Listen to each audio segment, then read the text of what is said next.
भी तो कुछ नहीं है। आज जो 14 ऑक्टोबर आहे, मराठीमध्ये बोलते मी, मला हिंदी कमी येतं। आज जे 14 ऑक्टोबर आहे, बाबासाहेबांनी आपल्याला इथे धम्मदीक्षा दिलेली आहे आणि आज आपण शुद्ध झालो असंच आपण समजायला पाहिजे।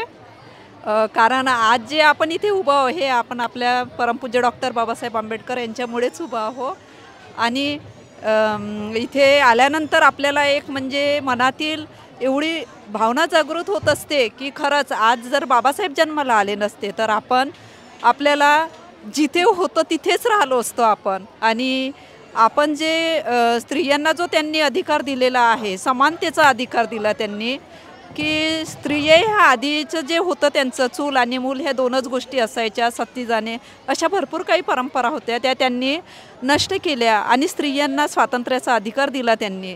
बाबासाहेब जर खरंच नसते तर आपण शिकलो नसतो, आपले मुलंसुद्धा शिकले नसते, आपणच अशिक्षित असतो तर मुलंसुद्धा अशिक्षित राहिले असते।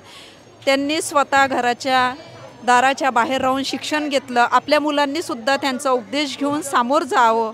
आणि खरंच 14 ऑक्टोबर 1956ला जेव्हा बाबासाहेबांनी आपल्याला इथे धम्मदीक्षा दिली आणि हिंदू जन्माला आलो हिंदूमध्ये पण मी मरणार नाही असा त्यांनी आपल्याला संदेश दिला होता।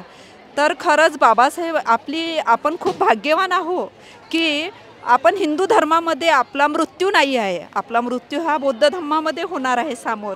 आणि मला स्वतःला मी खूप भाग्यशाली समजते की त्यांच्यामुळे मी हिंदू धर्मामध्ये जरी जन्म घेतला असता पण मला हिंदू धर्मातच मरावं लागलं असतं, पण मी बौद्ध धर्मामध्येच जन्म घेतला आणि माझं मृत्यूसुद्धा बौद्ध धर्मामध्येच होईल।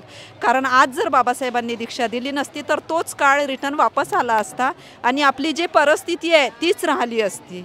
बस एवढंच बोलते मी आणि इथे थांबते।